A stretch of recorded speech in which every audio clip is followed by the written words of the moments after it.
Good morning, everybody. This is Eureka John with Eureka Street Crypto Hub, broadcasting live on Theta TV at 5:39 in the morning. I'm broadcasting from Leander, Texas, and it is July 26th, 2021. And yeah, did I mention it's early and I'm tired? And that's the way it rolls. I do this every single morning, and this is my morning crypto show, aka video blog. So nothing I say is credible or factual, and sometimes not even true. But at the time, I think it's true. So it matters. But yeah, I'm not sponsored by anybody. I'm not shilling anything. This is just me tracking my progress and kind of creating an ego-driven documentary about my crypto life and anything that I learn about in crypto.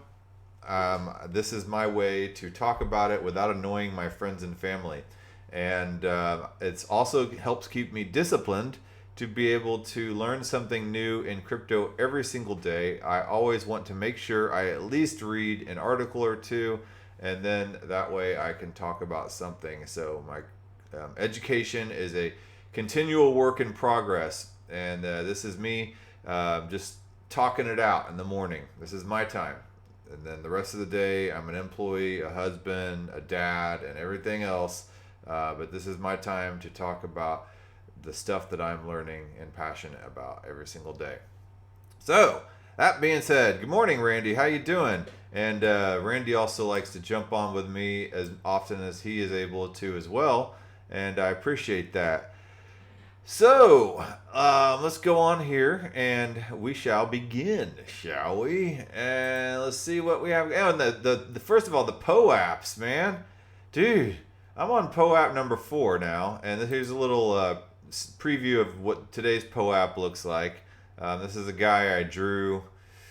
I don't know, man. It's going on well over 10 years ago, maybe 12 years ago. And he was kind of the face of a band I was in at the time. We were all just a bunch of crazy drunks playing on stage in hazmat suits and stuff. And different time, different days. But now here I am still, on a stage, albeit a virtual one, and doing my deal. And so here we are at an all green crypto market. So if you take a look here, you can see, I mean, everything just went freaking buck wild yesterday. I was just sitting there hanging out with my kids, and I try not to sit here and like open up my phone and stare at CoinGecko and all that stuff while I'm hanging out with my family. But there are times when I sneak off to the restroom or or nobody's looking, so I'll look down on my phone and check the crypto prices real quick. And I saw just nothing but green, and I saw Bitcoin go 35, 36, 37, 38, and then Ethereum do the same thing in its own way. And then I start checking other tokens. I'm like, oh, this is good. Okay. Yeah, see, I knew it. I knew we were going to turn around. That's just the way it works. And so, and in the meantime, my phone's also blowing up from all these PoE app requests. And I had no idea that the PoE apps would be in this high demand. It takes like actual effort because I have to get like an entire list of PoE app links, and I have to send each link individually to people to make sure that nobody is kind of creating bots and stuff, and or stealing other people's links and stuff like that. There is a way to do one link so everybody can kind of just claim it until it's up. But I only made 75 PoE apps yesterday, and some people were getting all pissed, saying that I'm biased and all that stuff, not giving out PoE apps because they had officially watched the show. I'm like, look, man, there's 75. That's it. So today I made 100 PoE apps.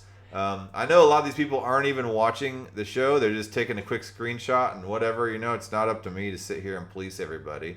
But, it's it's a PoE app, man.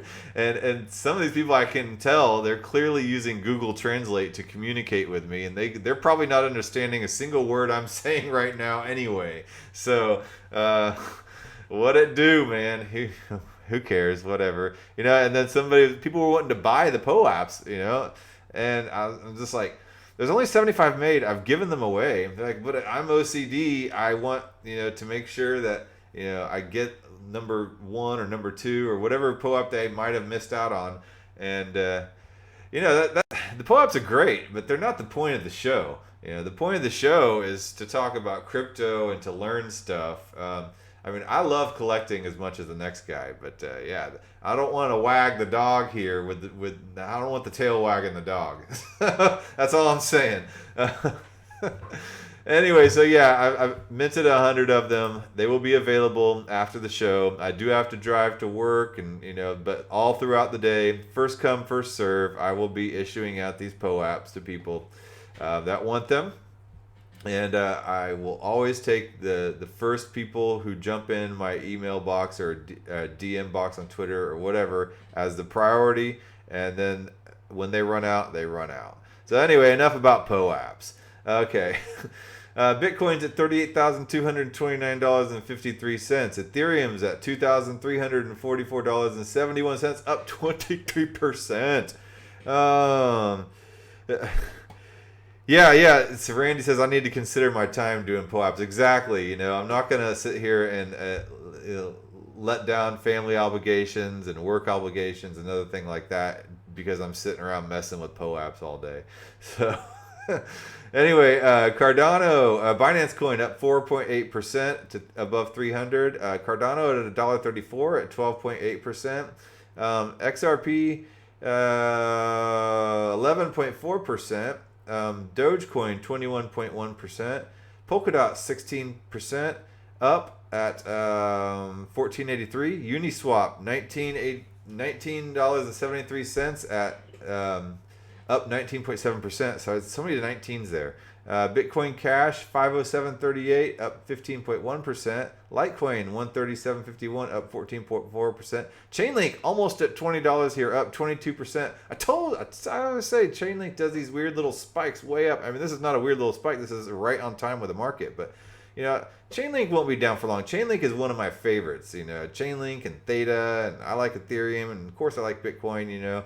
But yeah, Theta is up to $6.16, up 37.9%. That's absolutely insane. And then even the ICP Clown Coin is up 37%. Aave, another one of my favorites, is up 320 to 327.48, up 27.3%. So yeah, man, people making moves. Let's take a quick look and see who has moved the highest over the past. Let's just do 24 hours for this little spike here and see. Ampleforth and Thorchain has rebounded pretty high over the past 24 hours. So let's see here. How come that? Wait, I thought Theta jumped up like 37%. Why is it showing it up only to? Okay, yeah. Anyway, Quant Network's up to 94.90 as well. I was looking at the 7-day column when I looked at the Theta. So the past 7 days, the highest movers: Axie Infinity, Telcoin, Ampleforth, OKB, Theta Network 37.9, and then Terra, and then the Clown Coin, and then Quant Network, and then Polygon Matic 35.1%. I'm really glad I bought a significant little handbag of Matic. So pretty stoked about that. Anyway, so yeah, yesterday I did a little bit of skateboarding, and the skate park is kind of far, so the one that I wanted to go to. So I put on a podcast, and I listened to this podcast right here, Raoul Paul on the Defiant, and here he is right there. Hey, Raoul Paul, and he's a macro economist and has been kind of a Bitcoin maxi in a way.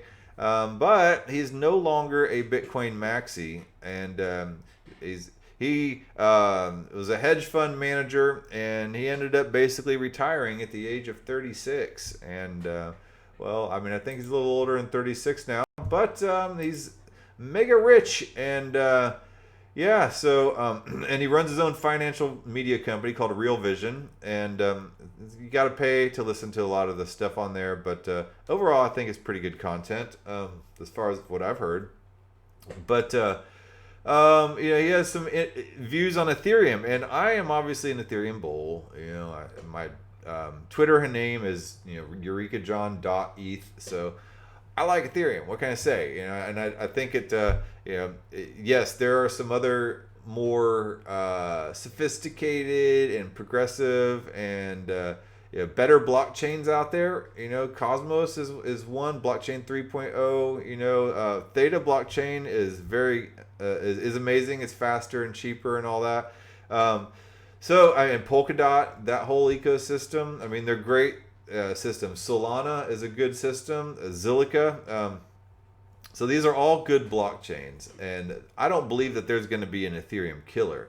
I think Ethereum is kind of the granddaddy of all these smart contract blockchains that allow smart contracts on top of them. So Bitcoin is its own category. Okay, obviously Bitcoin is king. So I'm not saying that anything is going to. People predict that Ethereum may flip in Bitcoin, which means the market cap will get higher than Bitcoin at some point. I don't think that's going to be within this halving. So I don't know. But either way, I think Ethereum is going to be adopted by the institutions, and then some other players will come in and sneak in and do a lot of this stuff on the DeFi platforms that Ethereum is currently handling right now on a lot of these smaller DeFi platforms. And then layer 2 solutions. Ethereum layer 1 to me, I think, is going to be more of a larger settlement layer.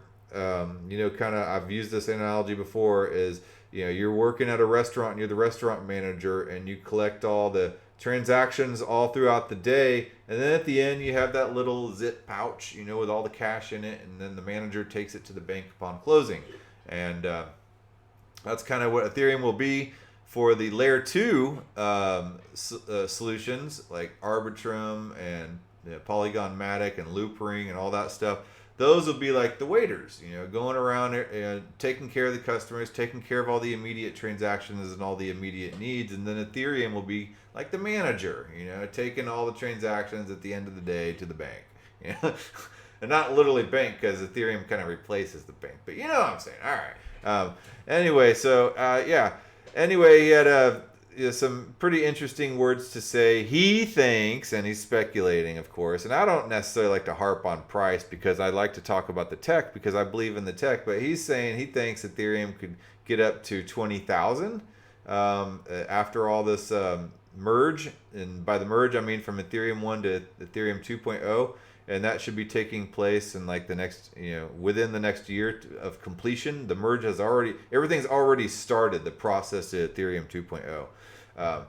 But by the time that completes, it could be at about $20,000. So, and then he believes the flippening will happen in the next halving, which I agree with him on that. I don't know about the $20,000 part per Ethereum token. I mean, I hope so, but I want to be realistic, but I mean, he's the pro, he's the macroeconomist. I'm just some schmo with a little podcast in the morning. So what do I know, But anyway, I think I stopped it right at an interesting quote here when he was talking about, shareholders of stocks. They're equity holders, and token holders a lot of times are the community and the network, and there are benefits to both, but the shareholders, the people who hold the equity, would reap the benefits of the community in the past up until Bitcoin. So let's listen to this little clip. Businesses are relatively new. The internet has really driven them massively. So if we look at the great example, will be Facebook. So Facebook grew on network effects. The more connections on the network, the more value we got, the more it brought brands on to sell stuff, people built businesses off it, and it grew. And then it became Instagram as well and WhatsApp. But there was a difference between the network user and the equity holder. The equity holder made all the money, the user got all the benefits. Now, Bitcoin comes along and it does something extraordinary. The network user is the same person who owns a part of the network. So now you're hyper incentivized to grow the network, which is why Bitcoin itself is so religious in connotation. Okay, so yes, he's talking about the differentiation between the network user and the equity holder, and then Bitcoin has kind of merged the network user and the equity holder to where the interest is the same and it's hyper incentivized to grow the network. So people start getting religious and evangelical about growing the network, and because they have a stake in it. And I've said before, in the future we won't be shareholders, we'll be stakeholders, and a lot of that stake is securing the network, and we want to participate evangelically because we want to secure the network for one, but we want our stake in the network to grow in value. And that is something that Bitcoin has brought. And then Ethereum now is taking it to a whole other level with smart contracts and things like NFTs as well, that build social networks and community and culture around specific icons.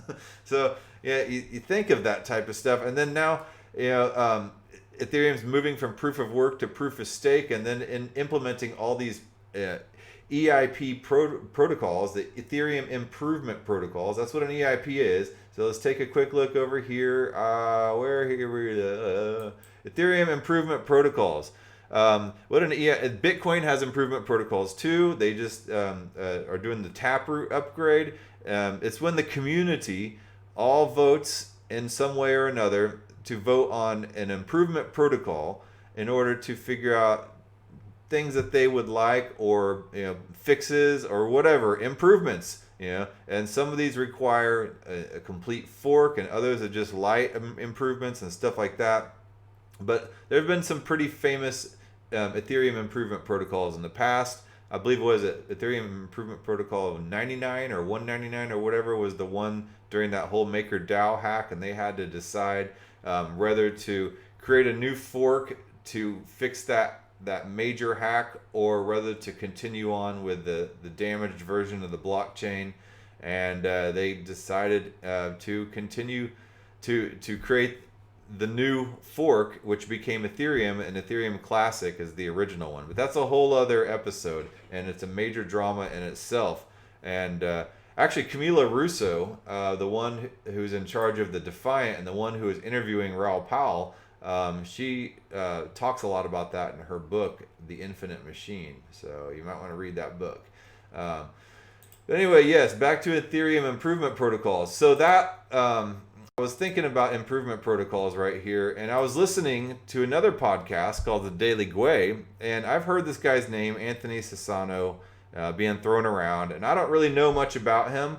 But I listened to his podcast for the first time, and they're short and sweet, shorter than mine. I should probably learn from his model. But he's talking about the holy trinity of Ethereum EIP protocols right now that are happening, that are going to completely do amazing things for the Ethereum value, the Ethereum user experience, the stability of Ethereum, and everything. And then, of course, there's the merge, the Ethereum merge from proof of work to proof of stake, Ethereum 1.0 to 2.0. So EIP 1559 is the one talked about most of all. It's the London hard fork. Let's see here.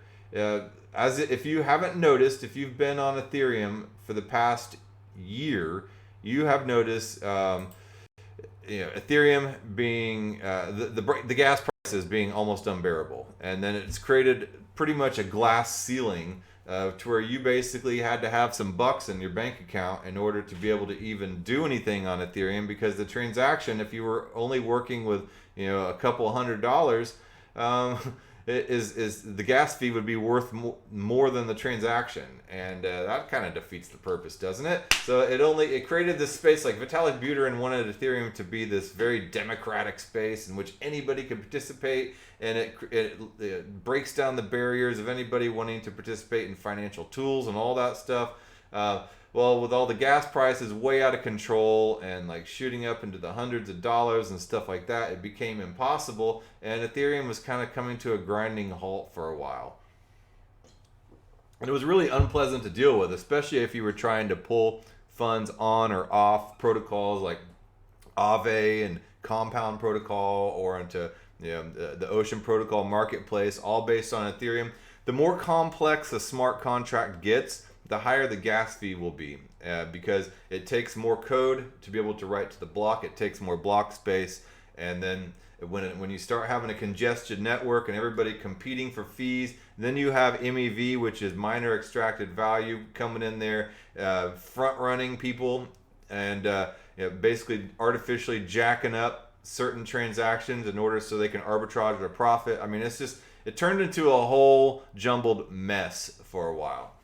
EIP 1550, things have alleviated some due to some other improvement protocols and some fixes here and there. But EIP 1559 proposes a pretty radical idea of burning base fees and creating a deflationary mechanism within Ethereum. So it's one of the major criticisms people have said, especially Bitcoin maxis, about Ethereum, is that there's an unlimited supply. It's not like Bitcoin 21 million. You guys suck, and all that. So EIP 1559 fixes this because it burns a significant amount of transaction fees every time the network gets a little congested. So it basically it creates a predictable gas price model. So you're not just caught off guard when you sign a transaction and then suddenly the gas price is like freaking $9,000 or whatever. Obviously exaggeration, but yeah. So let's see here. Let's get a little skinny of it. One of the most common arguments against Ethereum as a store of value is its unbounded coin supply. Bitcoin, the world's first cryptocurrency, has prescribed and capped supply schedule that fuels an important part of its narrative with investors as digital gold. While EIP 1559 does not introduce a Bitcoin-like supply cap on ETH, it does activate a mechanism to curb a total supply growth over time by taking a variable amount of ETH out of circulation each time a transaction is executed. So that's basically what it is. They're burning some base fees and making Ethereum in a lot of cases become deflationary. So so simulations at EIP 1559 as of June 8th suggest the activation of EIP 1559 over the trailing 365 days would have burned a total of 2,967,937 ETH for a net reduction of 76% in Ether supply growth over that period. In addition to creating a Bitcoin-like narrative limited supply to ETH, EIP 1559 is expected to improve transaction wait time and remove fee market uncertainty that damped developer user and adoption of dApps that I was just talking about, because nobody wanted to build dApps on Ethereum because they would cost an arm and a leg to use for some silly little dApp. And a dApp, if you don't know, is a decentralized application. It's basically a blockchain enabled website with your wallet on there. So finally, EIP 1559 is expected to solidify Ether's role as a form of payment for using Ethereum's computing resources and interacting with the network broad system of dApps by requiring payments of transaction fees on the network to be exclusively paid in the network's native cryptocurrency. So some risks.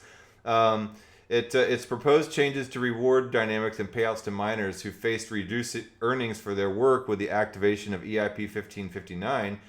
Instead of pocketing 100% of transaction fees, miners will only receive tips from users through an optional inclusion fee paid exclusively by users seeking priority for their transactions. So needless to say, the miners are not happy about that. And so what happens when the miners are not happy? Well, there's potential for disgruntled miners to leave the network, sabotage it, or start a competing chain. If a large share of network Ethereum miners exit or revolt, and block times and network security would be negatively affected. Could happen. I don't think it's going to happen, but don't leave out any possibilities, right? So anyway, let's move on to some other, because there's plenty of people covering Ethereum 1559. There's some other lesser known ones. Let's see here. Ethereum EIP 3074, increasing Ethereum quality of life. If you're active on Ethereum, chances are you own some ERC20 tokens as well for interacting with different DeFi programs in the Ethereum ecosystem. Doing this, however, requires you to have Ether, since you cannot pay for transaction using tokens. So additionally, when you want to send tokens to a smart contract, you usually have to do two transactions. The first one to approve the contract spending your token, and the second one to transfer the tokens from the contract. So if you haven't noticed, whenever you're dealing with a token on top of Ethereum, an ERC20 token, they make you approve the transaction before you actually have the transaction going through. And I've had some times whenever I'm sitting here doing a transaction, I'm not really paying attention, and I approve it, but then for some reason my mind's like, oh yeah, that's the transaction, oh that's cool, it's cheap gas price. And then when I'm actually ready to have the transaction go through, and I see it pop up, and I see this crazy gas fee. I'm like, oh yeah, that was just me signing the transaction for approval. That's why it was so cheap. All right, here's the gas fee. So EIP 3074 can solve these problems and many more by introducing a way for smart contracts to send the transactions in the context of an externally owned account. So basically, it bundles the signature transaction and the actual transaction together. So that eliminates that user experience problem. So it improves the user experience. You can call approve and transfer from in a single transaction. So then EIP 3074 will also allow sponsored transactions. So say you have a friend who wants to who doesn't really know a whole lot about crypto, and they want to transfer some crypto to you or to somebody else, but they don't have any Ethereum in their wallet, and they can't get it through their head that they need to keep a little bit of Ethereum in their wallet. Then they get all frustrated, and they're like, this is stupid, and why do I gotta have Ethereum in my wallet to sit here and make a transaction? I don't want to do an Ethereum transaction. I want to do an XYZ token transaction or whatever, and so you kind of have to explain to them, here's how the network works. You got to have a little bit of Ethereum in your wallet, and you got to, so this kind of can eliminate that. You can do the transaction on, you can pay for their gas fees. So it's a sponsored transaction, and I don't really know exactly how this is going to work as far as user experience yet, but paying for the gas of a transaction from another account. This will also allow you to send tokens from an address that does not have any Ether. So that's pretty cool. And then thirdly, there's something else that'll happen, are batch transactions, are sending multiple transactions in a single call. This guarantees that 2 or more transactions are executed in the same block and can also reduce the transaction fee. So I don't know how the user experience with all that will be as far as batch transactions and sponsored transactions, but sounds pretty cool. So anyway, that's another part of the Holy Trinity of EIP 1559 and EIP 3074. Now there's EIP 3675, and that one, let's see here. That one is the, okay, well, here's still on 3074. So that one is, 3675. This one is the actual merge. This is when the merge happens. Right now, with this Ethereum 1.0 going to 2.0, we have the fork that's happening, but they had to start up the beacon chain over here. So proof of work is still going. I'm still mining proof of work on this very same computer that I'm broadcasting from. And it's not a whole lot, but whatever. I'm mining on Ethereum 1.0 as proof of work. Then we have Ethereum 2.0 proof of stake that launched last December on the beacon chain. They're both running parallel, side by side. You can stake your Ethereum on your node or on a Rocket Pool or on some other Ethereum staking platforms, and people are doing that. And once EIP proposal 3675 comes into place, that's where the merge happens, and they will merge both blockchains together, and then Ethereum 1.0 will phase out, and Ethereum 2.0, the proof of stake blockchain, will continue on. Well, I mean, Ethereum 1.0 won't completely phase out. I think it will still exist, but I don't think it will really have any purpose. So I don't know. That's an interesting question. If you know anything about that, like what really happens to Ethereum 1.0 once that's gone? Will there still be dApps on top of that? Will it create like a, old Ethereum, I don't know, legacy Ethereum, I don't know. So, and we'll see. If any of you guys, if you guys know the answer to that question, maybe I'll look into that and make a whole episode about what happens to Grandpa. So anyway, the coming Ethereum 2 proof of stake chain merge now has an Ethereum improvement protocol. So the point of this 3675 is this kind of makes it official. People are talking and talking and talking about Ethereum doing the merge and all that stuff. Well, a formal Ethereum improvement protocol has been created for the network's forthcoming chain merge, bringing Ethereum one step closer to realizing its highly anticipated proof of stake transition. On Thursday, consensus researcher Mikhail Kalinin created a pull request for EIP 3675 on GitHub formalizing the chain merge as an improvement proposal for the first time ever. So it's official. The ring has been put on the finger. The EIP has also been slated for discussion during Friday's Ethereum core devs meeting by developer Tim Bako. And he says, hard to overstate how valuable at M. Kalinian's 2's work on the merge has been, and it's finally being formalized in an EIP. So it's kind of a little bit of a ribbon cutting ceremony in a way. So it just shows that things are happening. It's not all talk, and it's not crazy YouTubers with open mouths going, whoa, no, this is actually happening, folks. So that's pretty cool. So that's that. And then in other news, it appears that Ethereum has kind of adopted the Ethiopian flag. So let's see here. Where did I find it? I had an article pulled up about that. If you are on Twitter, you may have seen that the Ethereum, let's see here, the Ethereum, where is it? Yeah, right here. If you do hashtag Ethereum on Twitter, it pops up with the Ethereum flag. Look at me. I'm the ETH now. Okay. So, supposedly this was, for the Olympics, to show you support Ethiopia, and they do this for some other countries. But it's funny because some people said that this is Jack Dorsey's attempt to kind of troll Ethereum because he's a Bitcoin guy. But it's kind of backfired because it's really brought a bunch of publicity out for Ethereum. And then this whole news of the 3675 proposal for the merge being official has been kind of overshadowed by this funny little thing here. And this is what they're talking about. ETHgate overshadows big news. But helps Ethereum with memes amid Ethiopia crisis. So ETHgate is the fact that the Ethiopia flag pops up whenever you hashtag ETH. But it's brought a lot of publicity, and the Ethereum community has completely adopted it. And who knows, maybe Ethiopia could receive a lot of benefit from people wanting to help out, because right now Ethiopia, if you didn't know, because you probably didn't, because the mainstream media doesn't really talk about important stuff anymore. It doesn't seem like they just want to pump fear into you. But Ethiopia is going through a humanitarian crisis, so maybe this could bring some awareness of a bloody 8-month battle for control in the North Ethiopian state of Tigray has spilled over into the neighboring region of Afar in the past week.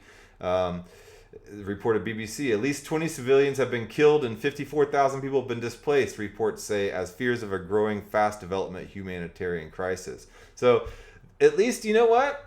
All this and this focus on Ethiopia right now could bring attention to some possible humanitarian crises, and maybe help out Ethiopia's blockchain community. And they're right here, and within here there's a link, and I didn't realize that there is an Ethiopia DAO, and you can find the Ethiopia DAO right here on Discord.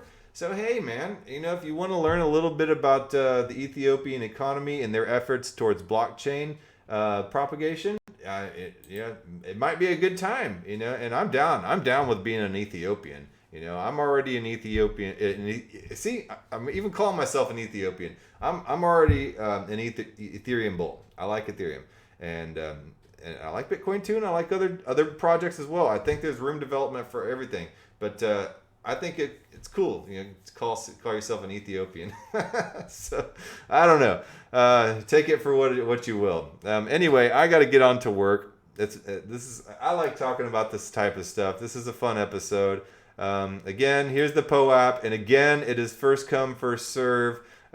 Even if you show me proof that you've watched the show, if they are all out, they are all out. So there's nothing I can do about that. I'm not going to print anymore. Not going to jump right on it either. I'll be picking these out throughout the day. First come, first serve. So DM me on Twitter. And then, of course, people who are on Facebook, obviously, I can see you guys, and you get the first pick of the litter of the PoE Apps. So, all right. That being said, I'm going to make my smoothie. Beets and berries and all types of other crap, and wheatgrass and all that. So I try to keep myself healthy nowadays. I've destroyed my body for so long.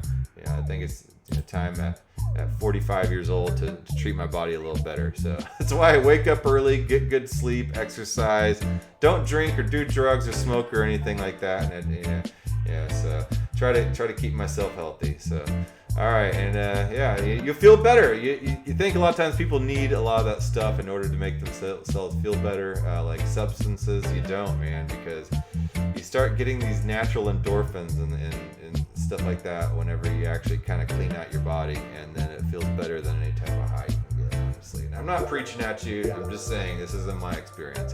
All right, well, I will talk to you guys tomorrow, and who knows what we'll be talking about. All right, well, all right, see ya.